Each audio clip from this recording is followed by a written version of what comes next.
Hey everyone, Pugs here with two new reviews for y'all. Today, I'm covering new Leaf and Once Bitten, another pair of episodes that just feel very season 4 to me. That doesn't mean anything other than exactly what I said, so don't get it twisted. But yeah, I don't really have much to say in this intro section other than that, because what can I even say? I don't have a lot of thoughts about these episodes in general, especially not before actually reviewing them. As always, thank you to everyone who's watching this video today, and now let me just get right into these reviews. Starting us off today is New Leaf. When I first wrote this written review, I felt very strongly like this is an episode that fit in with season 5. Now though, obviously based on my intro, I feel differently. This is perfectly season 4, and I feel like with this episode, it's almost like a prelude to what we'll be getting in Friend or Foe, a pretty enjoyable prelude, I must say. New Leaf has got to be high up in the rankings for episodes that take the least time to get the plot moving, because this episode literally begins with a binocular shot of Plankton waving a white flag and surrendering, which is the basic premise of the episode. I mean, yeah, sure, it takes a little bit longer for us to get the details of his and much later Mr. Krabs' turning of a new leaf, the basis of the episode title, but, Plankton's surrender is still part of that new leaf, so I'd still say that this episode's plot kicks into gear in 2 seconds. Not that I even complain about filler, y'all know this, but I like when episodes waste no time. It's entertaining to watch Mr. Krabs be ultra suspicious of Plankton's actions, and Plankton's responding drama to his suspicion is also great, not to mention a very convincing display. I love the atmosphere inside the chum bucket, or at least a little bit of atmosphere we get, as it sets up Plankton's reasoning for seemingly giving up nicely. And I love Plankton's idea to turn a chum bucket into a gift shop. It's so very out of the blue. It's also kind of wholesome. I don't know, a little knick-knack shop like that is so domestic. Maybe that's why the flower plot went with its plot. But anyway, Plankton's words here are laid on perfectly thick to sell his surrender. I'm thinking of, guard away, my ex-enemy. I'll just be here starting my new competition-free career. And this scene is not without its humor either. I liked the visual gag with SpongeBob very literally following Mr. Krabs' orders to keep his eyes peeled. As the episode goes on, it really is just so fun to watch Mr. Krabs' borderline paranoia. And yes, before anyone asks, I like the episode Plankton Paranoia for this exact reason. Anyway, I love Mr. Krabs' whole speech to SpongeBob about how this is just another one of Plankton's schemes, and how they'll just outfake Plankton. The cynical, paranoid Mr. Krabs plays off of the innocent, sincere SpongeBob very well, as SpongeBob takes Plankton at his word while Mr. Krabs thinks the man is full of lies. It's a good dynamic, one that is true to these two characters. And I really like the whole part where Mr. Krabs decides to throw a dance party to celebrate Plankton giving up. This part is absolutely hilarious to me. SpongeBob on the DJ discs is clean as hell, and I love how ridiculous everyone, especially Mr. Krabs, looks while dancing. It's kind of cute in a way. And I also thought it was hilarious how Mr. Krabs threatened Squidward to dance or he's fired. I just really love the kind of role reversal we get in this episode, where Mr. Krabs is now the one obsessed with Plankton. I mean, the obsession has always been mutual, but Plankton's obsession with Mr. Krabs and the formula was always the one more focused on, the one that was vilified. But now, the episode is making it seem like Mr. Krabs is in the wrong for refusing to move on. I love Plankton's whole "those were the days" demeanor in the face of Mr. Krabs being all amped up waiting for Plankton to try and steal a formula. And I love Clancy Brown's delivery on "problem? I don't have a problem, you're the one with the problem." Mr. Lawrence follows suit on great deliveries when Plankton finally snaps at Mr. Krabs to get the hell out of his gift shop. This episode does a great job of actually being legitimately a little convincing as far as Plankton leaving the business is concerned. Mr. Krabs finally accepting that Plankton's done and crying in the middle of the road about it is actually so fucking funny, I swear to God. I know everyone likes to point to this episode, and specifically to the scene where Mr. Krabs and Plankton call each other to say that the two act like exes, and I have to admit they kind of have a point. I don't usually give my input on SpongeBob ships, given that for the vast majority of them I either don't care or don't like them, but I guess I'll say that, to the surprise of no one, I am not a Plabs fan. I can see why people like it though. Anyway, the phone call scene is excellent. I love the framing of the shot of Mr. Krabs on the bed, that is some legit artistry right there, and I love how awkward the phone call is. It feels real. Clancy Brown and Mr. Lawrence once again knock it out of the park here. This phone call ushers in a kind of part 2 of New Leaf. It's a little less funny than the first part, but it more than makes up for that by upping the wholesomeness. It's here that the episode transitions from a simple plot to a more complex one. After the phone call, it feels nice to see Mr. Krabs and Plankton spend time together. I actually quite enjoy when Mr. Krabs and Plankton are on the same side. Obviously, this works so well because they're almost always enemies, but I also think that in general they complement each other very well. Which is probably a consequence of them being made to be enemies now that I think about it. This montage of wholesome friendship ends with the scene where Mr. Krabs decides to give Plankton the formula, as a show of trust between them. Or at least, that's probably why. Mr. Krabs never actually says why he wants Plankton to take the formula, other than it would mean a lot to him, so perhaps this may have been a disguised hint for what is to come. This detail is so small it could really go both ways. And then this scene ends with a gorgeous, gorgeous, gorgeous shot of Mr. Krabs and Plankton looking at the sunset, and then the episode cuts to black. Psych! I love the twist in this episode, even if it was predictable, because of how amazingly it was executed. The writers laid Plankton's faux sincerity on thick at just the right moments, and made the development of Mr. Krabs' and Plankton's friendship feel legitimate. Plankton's elation at his perceived victory is fun to watch, and what's even more fun to watch is when he opens the formula to reveal a message saying, "Gotcha, love Krabs," cause Plankton got. Mr. Krabs beat Plankton at his own game, just like he told SpongeBob he would. Because we as the audience were so preoccupied with the more predictable twist of Plankton acting all along, we were far more likely to be blindsided by this one. Some brilliant writing all around. New Leaf is a really fun episode to watch, which reminds me a lot of Spy Buddies. This episode is also interesting because so few characters appear in this episode. Like, there's no background characters here at all, so it's really just Plankton, Mr. Krabs, SpongeBob, Squidward, and a cameo of Robot Krabs when Mr. Krabs throws Plankton's snow globe in the back room. And also, isn't that cool that we got that cameo? That's the kind of reference an episode from 10 years later would make. But anyway, I really like this episode. It's funny and emotional and simply well written. A worthy addition to my amazing tier, where it comes in with a score of 9.3 out of 10. Coming up next is Once Bitten. Just like its sister episode, I've really got no preamble here, other than y'all should already know at least one feeling I've got about this episode, perhaps surrounding the inclusion of a certain character. Yeah, y'all already know what it is. Any episode that features Gary like this starts with an advantage. Let's see if the rest of the episode delivers. The very first thing we see in this episode are a couple of gorgeous background shots, which is always a good thing to start with. Seriously, these background artists better be getting their flowers.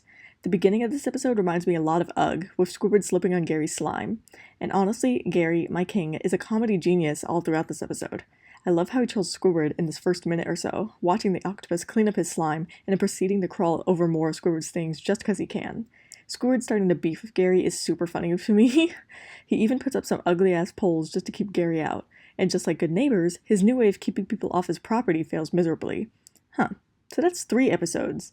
This one, Good Neighbors, and Breath of Fresh Squidward, that I can think of off the top of my head, where Squidward's attempt at getting people off of his property not only backfires, but where the backfiring is the basis of the plot in some way.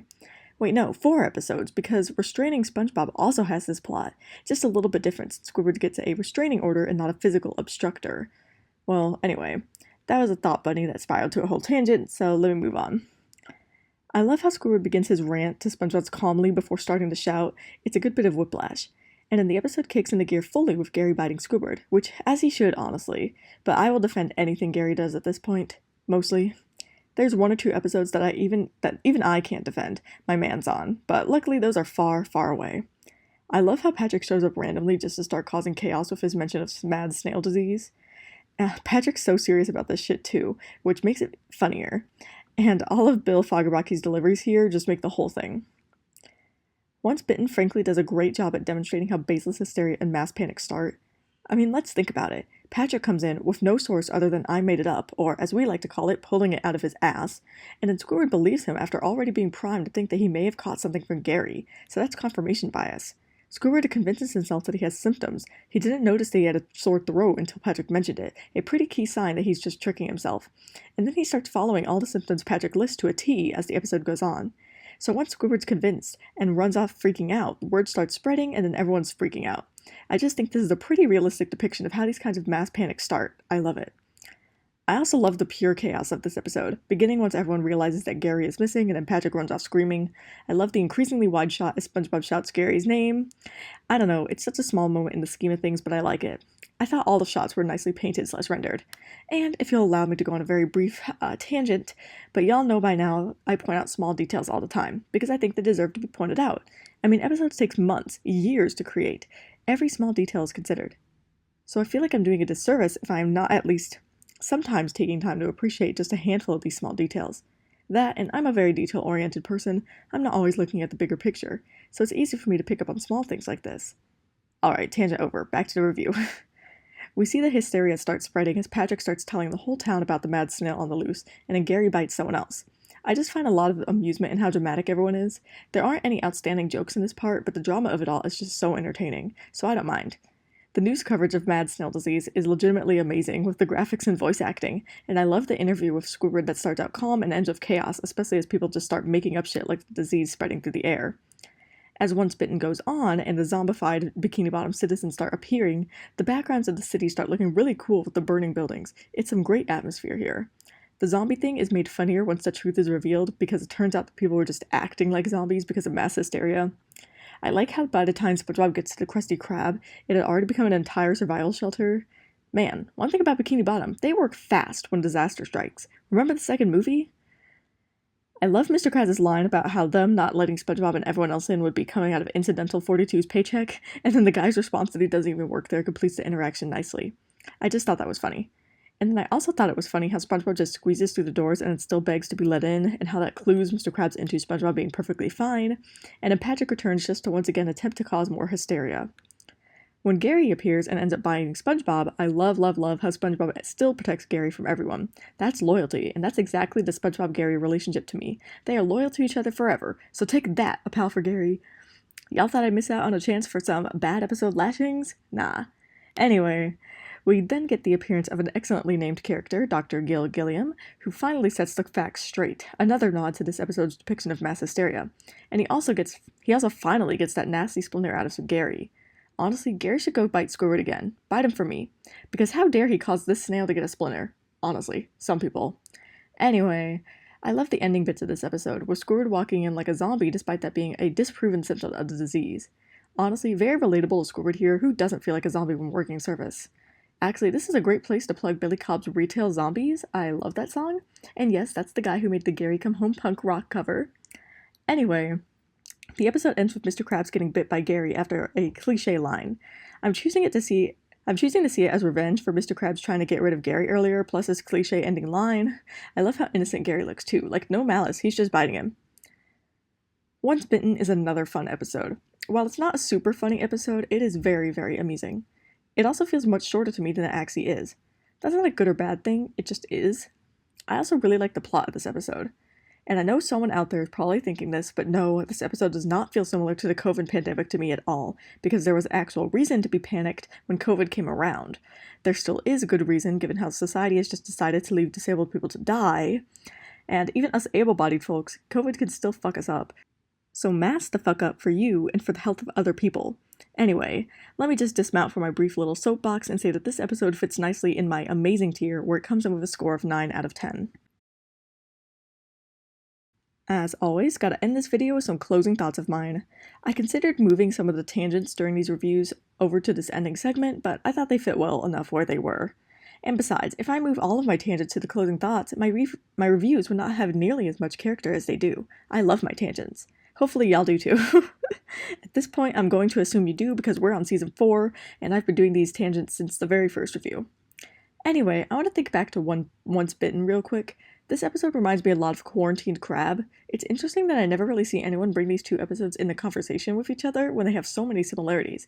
I guess Once Bitten never got an unofficial ban like Quarantined Crab did, probably because even though the episodes are similar, Quarantined Crab is far more reminiscent of the COVID pandemic while Once Bitten is not. And also, Quarantined Crab came out around that time while this one was 15 years before. But I think that people need to start talking about these two episodes. I just think that they're connected. And you know, while I'm here, I'm just gonna say it again. Mask the hell up. Please. It protects you, it protects your friends, it protects your family, it even protects protesters.